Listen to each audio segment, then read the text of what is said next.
नमो अरहन्ताणं नमो सिद्धाणं नमो आयर्याणं नमो वैच्छायाणं नमो लोये सबसाहुणं मोक्षमार्गस्य नेतारं वेत्तारं कर्मभूव्रतां ज्ञातारं विश्वतत्त्वानां वन्दे तद्गुणलब्धे वन्दे तद्गुणलब्धे। ये मोक्षशास्त्र ग्रंथ है और इस मोक्षशास्त्र ग्रंथ के 9 अध्याय पूर्ण होने के बाद हम अंतिम हमारी पूर्णता की ओर चल रहे हैं, जिसे कहते हैं मोक्ष अधिकार। 7 तत्व की बात थी, जीव अजीव आश्रव बंध संवरण निद्रा, अंत में आता है मोक्ष। उस मोक्ष अधिकार की बात करेंगे। 10वें अध्याय में सबसे कम सूत्र हैं, क्योंकि काम ज्यादा नहीं बचा ना। अब तो बिल्कुल सब काम करके आ गए, बहुत सारा संवरण निद्रा सब करे, मोक्ष बस छोटा सा काम है। उसके लिए कौन सा? सिर्फ 9 सूत्र। 9 सूत्र में पूरी बात आ जाएगी। इसी को अपन देखते हैं। क्या है सूत्र? मोहशयाज ज्ञान दर्शनावर्णांतराय शयाच केवलम। ठीक। क्या है? सबसे पहला सूत्र है कि केवल ज्ञान कब होता है। सबसे पहला सूत्र, केवल ज्ञान कब होता है? क्योंकि अभी तक तो आपने मुनि अवस्था बताई हमें। अब उसके बाद आगे क्या होता है? तो उसके आगे बोला केवल ज्ञान होता है, पूर्ण ज्ञान हो जाता है। तो पूर्ण ज्ञान कब होता है? मोह शयाज ज्ञान दर्शना वर्णांतराय शयाज केवलम। देखिए यहाँ पे क्या शब्द है? मोह शया, मोह का क्षय, फिर अज्ञान मतलब ज्ञान, दर्शन आवरण, ज्ञान और दर्शन पे आवरण, और अंतराय क्षयाज, इसका क्षय होने पर क्या होता है? केवल ज्ञान होता है। किन किन चीजों का क्षय होने पे केवल ज्ञान होता है? देखिए 4 कर्म के नाम है यहाँ पे। कौन सा? मोहनीय, ठीक है, ज्ञानावर्णी, दर्शनावर्णी और अंतराय। ऐसे ये 4 कर्म हैं। इन 4 कर्मों के क्षय से केवल ज्ञान होता है। ठीक है, केवली अवस्था प्राप्त होती है।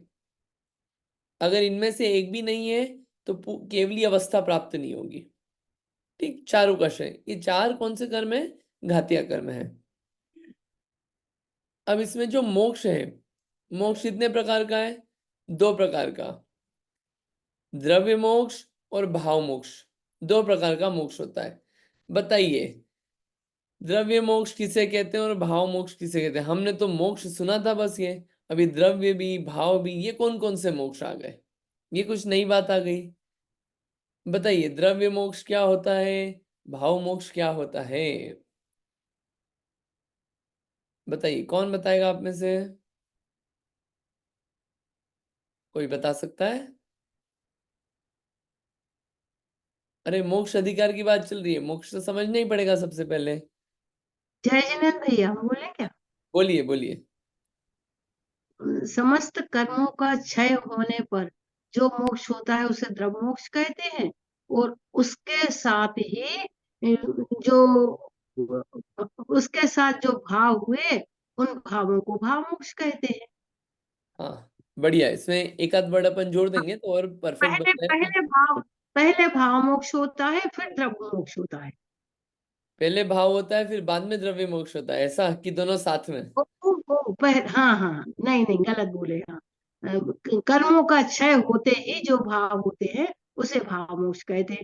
द्रव्य कर्मों का आत्मा से अलग हो जाना तो वह द्रव्य मोक्ष है, और उन भावों का उनके साथ ही भावों का होना वह भाव मोक्ष है। हाँ, इसमें ये समझना है अपने को मोक्ष में। देखिए एक द्रव्य है और एक भाव मोक्ष। द्रव्य मोक्ष से क्या है? कर्मों का आत्मा से सर्वथा पृथक होना। एक है कर्म और एक है जीव।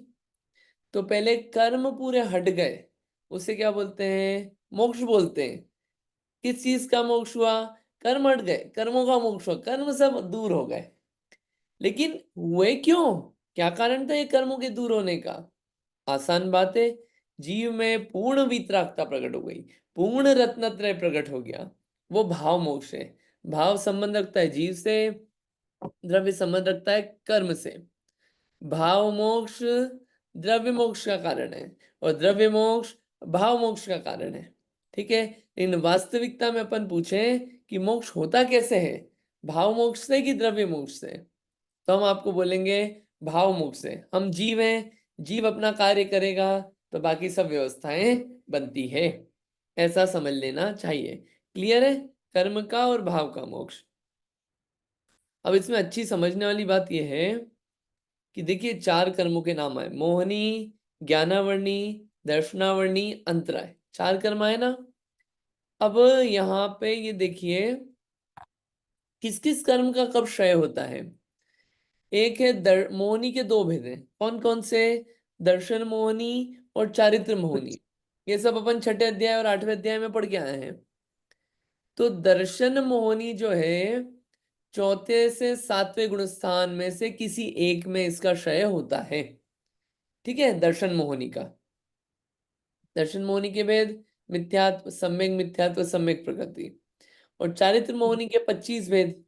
इसके क्रम से क्षय होना चालू होते हैं, लेकिन पूर्ण क्षय कब प्राप्त होता है, 10वें गुणस्थान, सूक्ष्म सांप्राय गुणस्थान के अंत में, जहां पे संजुलन लोभ बच जाती है, वो जब चली जाती है तो चारित्र मोहनी का भी क्षय हो गया। उस गुणस्थान में 10वें के अंत में इसका भी क्षय हो जाता है। मोहनी गया, अब क्या बचा, ज्ञानावर्णी, दर्शनावर्णी, अंतराय। कौन कौन सा, ज्ञानावर्णी, दर्शनावर्णी, अंतराय, ये 3 कर्म बचे। इसका क्षय होता है 12वें गुणस्थान के अंत में, 12वें गुणस्थान के एंड में। तो उसका फल क्या मिला, अब इसका फल क्या है कि इसका फल है 13वां गुणस्थान। अब आपने इतना महान कार्य किया है, ज्ञानावर्णी गया, दर्शनावर्णी गया, अंतराय गया, मोह तो पहले ही गया, तो क्या मिल गया, केवल ज्ञान मिल गया। 13वें गुणस्थान में केवल ज्ञान।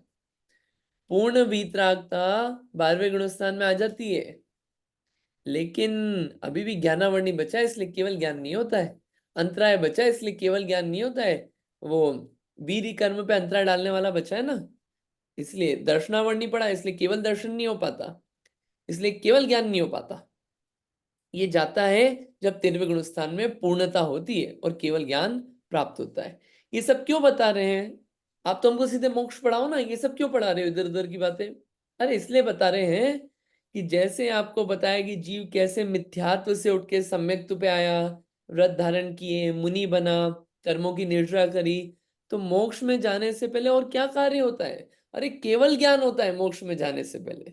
तो केवल ज्ञान होता है तो सवाल आता है जाहिर सा, ये केवल ज्ञान की उत्पत्ति क्यों होती है, ये उत्पत्ति के कारण, केवल ज्ञान की उत्पत्ति। क्लियर। अब हमारा सवाल है कि आप बोल रहे हो मोक्ष जाते हैं, मोक्ष इज इक्वल्स टू सिद्धावस्था। ठीक है, तो अरहंत बनने के बाद कितने समय बाद सिद्ध बनते हैं, ये भी बता दो जरा।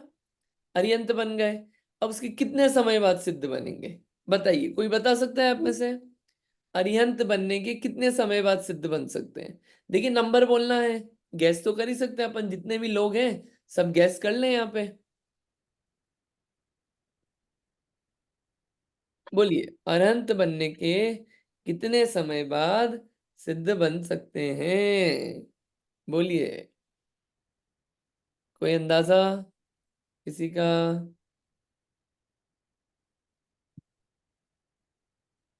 बोलिए, अरहंत बनने के कितने समय बाद सिद्ध बनेंगे। अरे कुछ नंबर ही तो बोलना है,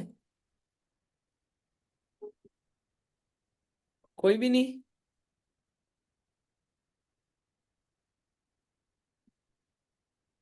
नहीं, आप लोग सब है ना यहाँ पे, ठीक है। जी। अंतर्मुहूर्त में। देख लिया आपने, नहीं नहीं ठीक नहीं, है। मैं मजा। मैं अपना अनम्यूट कर रही थी। हाँ ठीक है, नहीं नहीं बढ़िया है। देखिए मिनिमम से मिनिमम जो टाइम होता है वो होता है अंतर मुहूर्त, यानी मुहूर्त होता है 48 मिनट्स का, 48 मिनट्स के अंदर जो होता है उसे बोलते हैं अंतर मुहूर्त। अंतर मुहूर्त में अरिहंत के बाद सिद्ध बन सकते हैं। अंतर मुहूर्त लेस देन 48 मिनट्स, अंतर मुहूर्त भी छोटे बहुत सारे होते हैं, लेस देन 48 मिनट्स में अरिहंत के बाद सिद्ध अवस्था प्राप्त हो जाती है।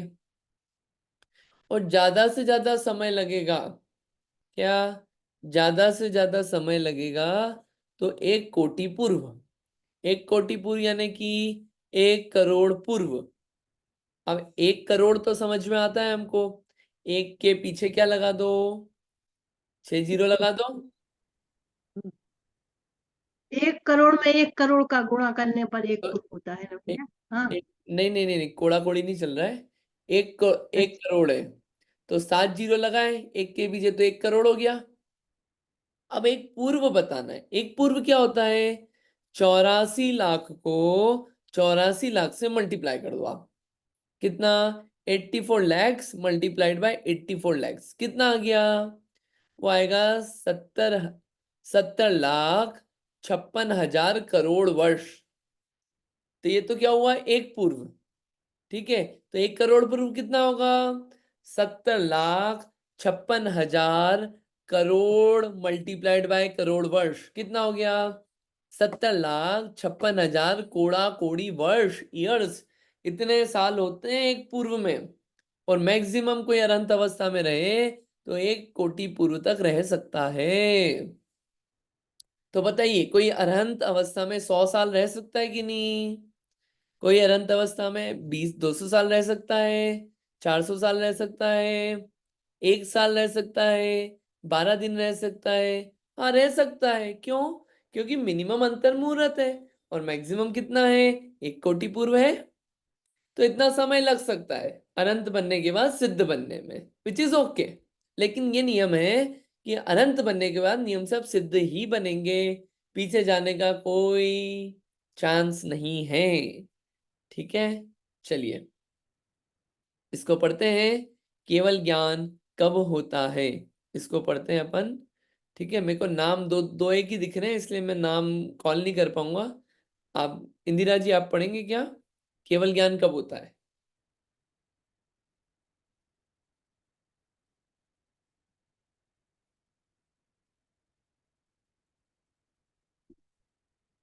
शायद आप म्यूट पे होंगे, कोई बात नहीं।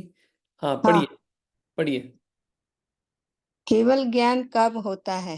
हम्म।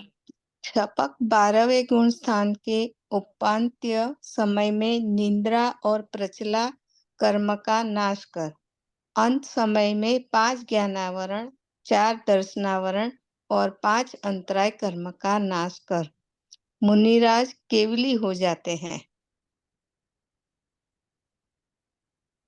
ठीक है, थैंक यू। शपक यानी कर्म का क्षय करने वाले, 12वें गुण स्थान वाले के बाद में निद्रा और प्रचला कर्म का नाश कर दिया, 12वें गुण स्थान में के अंत में। और क्या है, अंत समय में 5 ज्ञानावरण, 4 दर्शनावरण और 5 अंतराय। निद्राएं तो पहले ही चले गई।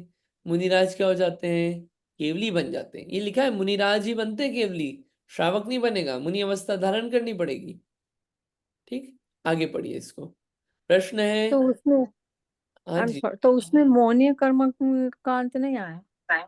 अरे मोहनी, अभी देखिए आपको बताया ना, मोहनी तो नहीं नहीं। हाँ चौथे से 7वें में चला गया, दर्शन मोहनी। चारित्र हाँ हाँ। मोहनी 10वें के अंत में चला गया। तो मोहनी का तो पहले ही सफाया हो गया। ओके। ठीक है, ठीक है। हाँ वो भी ओके। लाइन लिख थैंक सकते यू। थे, बट हाँ ठीक है। अगला प्रश्न है, मो ज्ञान दर्शना वर्णांतराय शयात केवलम, ऐसे समासांत पद की रचना करके लघु सूत्र क्यों नहीं बनाया। देखिए यहाँ पे हो सकता था, आपने मोह शय अलग से लिखा, ज्ञान दर्शन अंतराय का शय अलग से लिखा, एक शब्द बचा लेते, कम शब्दों में लिखते कि मोह ज्ञान दर्शना वर्णांतराय शयाच केवलम लिख देते। ये शय 2 बार रिपीट क्यों किया, जब दोनों का शय करना है तो। ऐसा उन्होंने यहाँ पे सवाल किया शिष्य ने। पढ़िए क्या आंसर है, पढ़िए। सूत्र में समास न करके मोह क्षय का पृथक प्रयोग क्रमिक क्षय का सूचना देने के लिए है, क्योंकि प्रथम मोहनीय कर्म का क्षय करके अंतर मुहूर्त तक क्षीण कषाय पद को प्राप्त करके तदंतर एक साथ ज्ञानावरण दर्शनावरण अंतराय कर्मों का क्षय करके केवल ज्ञान प्राप्त करता है। ठीक है, थैंक यू। बढ़िया। क्या होता है, ये क्यों बोला ऐसा, कि पहले मोहनी का क्षय होता है, इसलिए पहले से बताया कि पहले मोह क्षयाच, पहले मोह का क्षय होगा, फिर उसके बाद बाकी तीन का क्षय होगा, इसलिए क्षय शब्द जो है 2 बार लिया, इसलिए ऐसा सूत्र ना बना के वैसा सूत्र बनाया है। ठीक है, अब अगला सवाल आता है कि आखिर में मोक्ष है क्या, मोक्ष किसे कहा है। तो सूत्र बोला, बंध हेत्व भाव निर्जराभ्याम कृत्स्न कर्म विप्र मोक्षो मोक्ष क्या है, बंध हेत्व भाव निर्जराभ्याम कृत्स्न कर्म विप्र मोक्षो मोक्ष। बंध हेत्व, इसको तोड़ेंगे तो बंध के हेतु कारणों, फिर यहाँ पे अशब्द निकलेगा, अभाव का अभाव, ठीक है, और निर्जरा के द्वारा कृत्स्न कर्म विप्र मोक्षो, संपूर्ण कर्मों के विप्र मोक्षो, विप्र मोक्षो मोक्ष, कर्मों के नाश हो जाने को, कर्मों के मोक्ष हो जाने को मोक्ष कहा है। कैसे होता है कर्मों का मोक्ष, कर्मों का नाश, बंध के कारण का अभाव हुआ और निर्जरा हुई। जब बंध नया नहीं हो रहा है तो नया स्टॉक आना बंद हुआ, और जो ऑलरेडी एग्जिस्टिंग था उसकी निर्जरा हो गई, तो ना इनकमिंग है ना एग्जिस्टिंग बचाया, पूरा सफाया हो गया। इसलिए 2 बात इंपॉर्टेंट, बंध के हेतु का अभाव और निर्जरा, ये 2 कारण हैं किसके, मोक्ष के। अब बंध के मोक्ष के कारण क्या बताए, बंध के कारणों का अभाव और निर्जरा। निर्जरा तो आपसे नहीं पूछ रहा, अभी तब से निर्जरा बताई, अपन तब पूरा पढ़ के आए हैं। हमें तो ये बताइए बंध के कारण कौन से हैं, बंध के कारण का समझ में आएगा तो बंध के कारण अभाव समझ में आ जाएगा और मोक्ष के कारण समझ में आ जाएंगे। बताइए बंध के कारण कौन से हैं, अपन पढ़ के आए हैं, अध्याय कौन से अध्याय में, सब पढ़ के आए हैं, बोलिए। बंध के जी कारण, हाँ, मिथ्यात अवृत्ति प्रमाद कषाय और योग का अभाव होने से नए कर्मों का बंध नहीं होता है। बहुत बढ़िया, मिथ्या दर्शन अविरति प्रमाद कषाय योगा बंध हेतु, ये बंध के कारण है। जब बंध के कारण का अभाव हो गया तो क्या हो गया, मोक्ष का कारण बन गया, वो नया नहीं आ रहा है और निर्जरा भी हो रही है एग्जिस्टिंग की, तो मोक्ष का कारण इसे कहा गया है।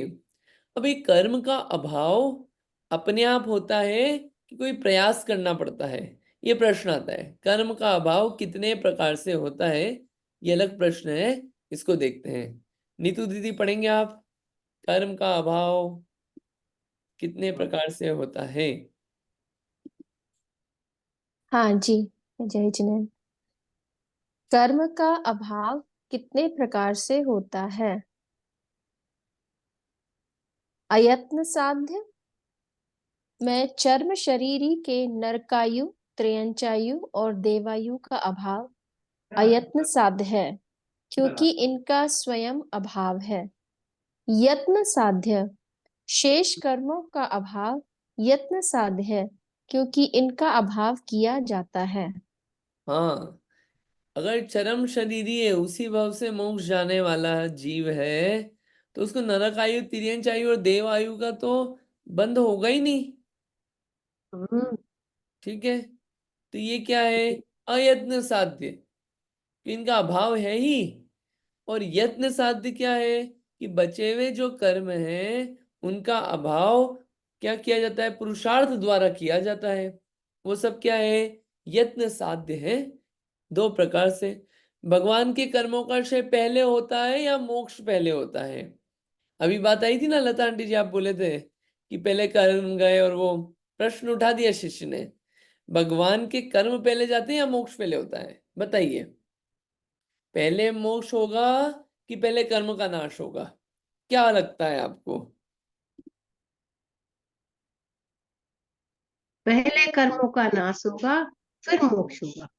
पहले कर्मों का नाश होगा फिर मोक्ष होगा, तो ये बताइए जी कि जो एक अंतराल पड़ेगा उस समय नहीं नहीं, करेगी।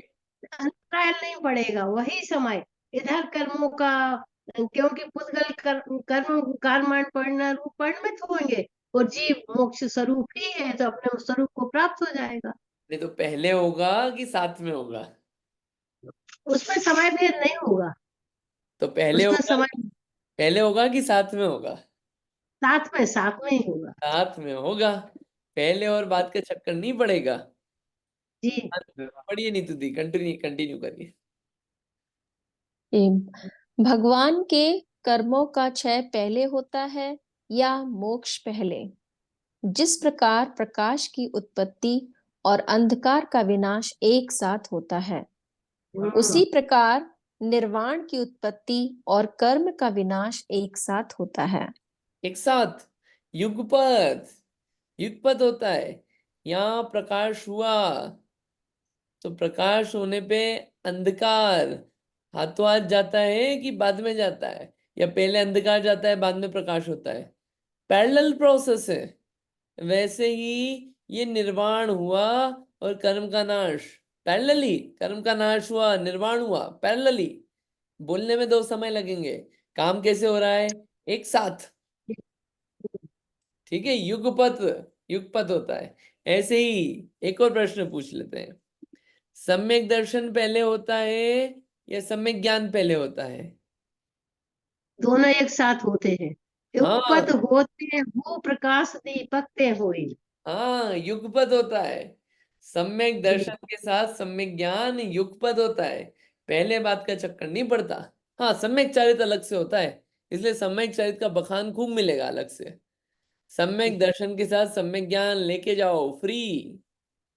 ठीक, चलिए अब अगला सवाल आता है कि यहाँ पे कौन कौन से भाव पाए जाते हैं? जीव के 5 भाव बताए थे आपने दूसरे अध्याय में। किसी को नाम याद है दूसरे अध्याय के 5 भावों के नाम? जी, बोले भैया। बोलिए।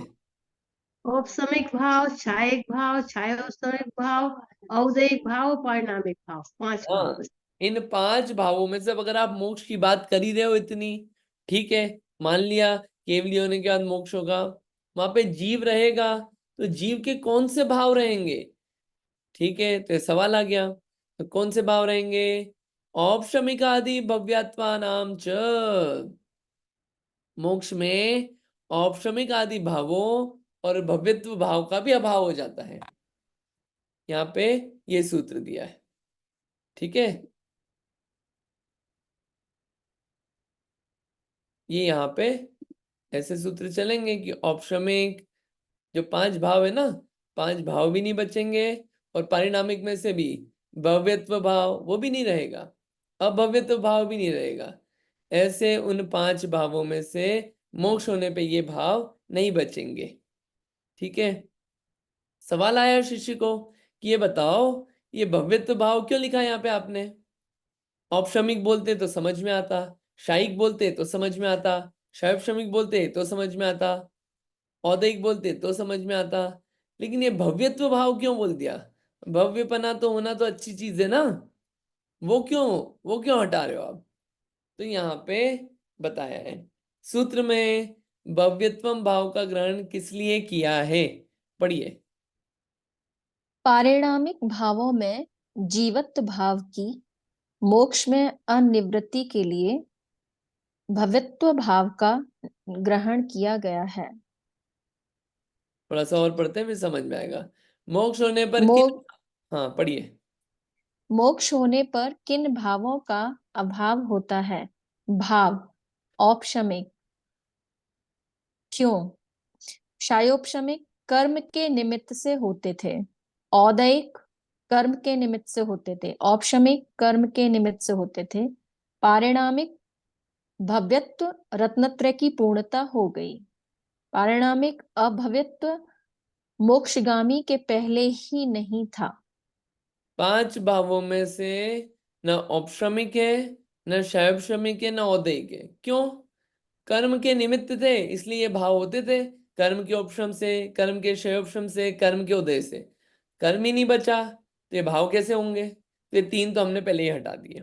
अगला शायिक भाव की अभी बात करेंगे। पारिणामिक भाव, पारिणामिक के 3 भेद थे, भव्यत्व, अभव्यत्व, जीवत्व। तो भव्यत्व, भव्यत्वपना किसे कहते हैं कि जिस जीव में रत्नत्रय पूर्ण करने की योग्यता होती है उस जीव को भव्य कहते हैं। अब तो पूर्णता हो गई ना, तो योग्यता की क्या बात है, अब तो हो ही गया है। अब थोड़ी बोलेंगे अरे इसमें योग्यता है, मतलब कोई कलेक्टर बन जाए उसके बाद थोड़ी बोलेंगे इसमें कलेक्टर बनने की योग्यता है, इसमें प्रेसिडेंट बनने की योग्यता है। अरे अब तो बन ही गया है, तो योग्यता की बात थोड़ी होती है। तो वो नहीं बचा, वो नहीं बचा उसमें अब। ठीक है, पारिणामिक भव्यत्व वो भाव भी नहीं है। अभव्यत्व तो पहले ही नहीं था, क्यों? अरे मोक्षगामी जीव है, अभव्यत्व कैसे होगा, वो भी खत्म हो गया।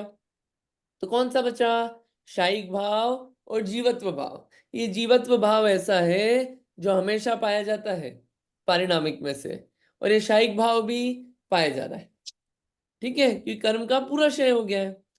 तो 3 प्रकार के कर्मों का इतना सब पढ़ के, ये भाव पढ़ के क्या समझ में आया? 3 प्रकार के कर्मों का नाश होने पर मोक्ष होता है। कौन कौन से? द्रव्य कर्म, भाव कर्म, नो कर्म। ये 3 कर्म गए तो इनके नाश से क्या होता है? मोक्ष। द्रव्य कर्म क्या था? आत्मा से संबंध जो कारमाण वर्गणाएं रखती है, पुद्गल है ये सब। 8 कर्म आदि जो है ना, ये इनकी वर्गणाएं, कारमाण वर्गणाएं, पुद्गल रूप, ये द्रव्य कर्म है। जीव में मोह राग द्वेष भाव, ये भाव कर्म है। और नो कर्म, शरीर और उससे संबंधित पदार्थ, ये सब नो कर्म है। कर्म का फल जिसमें मिलता है या जिसकी मदद से मिलता है वो नो कर्म है। तो द्रव्य कर्म का नाश कैसे हुआ? भाव कर्म के नाश से। भाव कर्म कैसे गया? जीव के पुरुषार्थ से। और नो कर्म, द्रव्य कर्म ही गया तो नो कर्म क्या करेगा? नो कर्म भी कोई काम का नहीं। तो ऐसे कर्म का पूरा नाश होने से क्या अवस्था प्राप्त हुई? मोक्ष अवस्था प्राप्त हुई। ठीक, अब इसके आगे सूत्र नंबर 4 से बात चलेगी कि आगे और क्या होने वाला है, कौन से भाव है, क्या पाया जा रहा है। वो सूत्र नंबर 4 से अपन अगली बार देखेंगे, कल देखेंगे। आज इतना ही रखते हैं। ठीक है, समय भी हो गया है। इसका डिटेल अपन ग्रंथ से पढ़ेंगे। आज तो अपन ने सूत्र सूत्र पढ़ेंगे, इसको विशेष रूप से पढ़ेंगे। आप लोग याद करना इसको, अंतिम है 10वां अध्याय, सिर्फ 9 सूत्र हैं। अभी तक याद नहीं किया तो कम से कम ये तो आपको याद करना ही है। ठीक है, इतना ही रखते हैं। जिनवाणी स्तुति कर लेते हैं। जावाणी के ज्ञान से सूझे लोकालो, सोवाणी मस्तक नमो सदा देत ऊंडो। है जिनवाणी भारती तो है जपो दिन रैन, जो तेरी शरणा गए सो पावे सुख चैन। जिनवाणी माता की जय। 9 बार नमोकार मंत्र।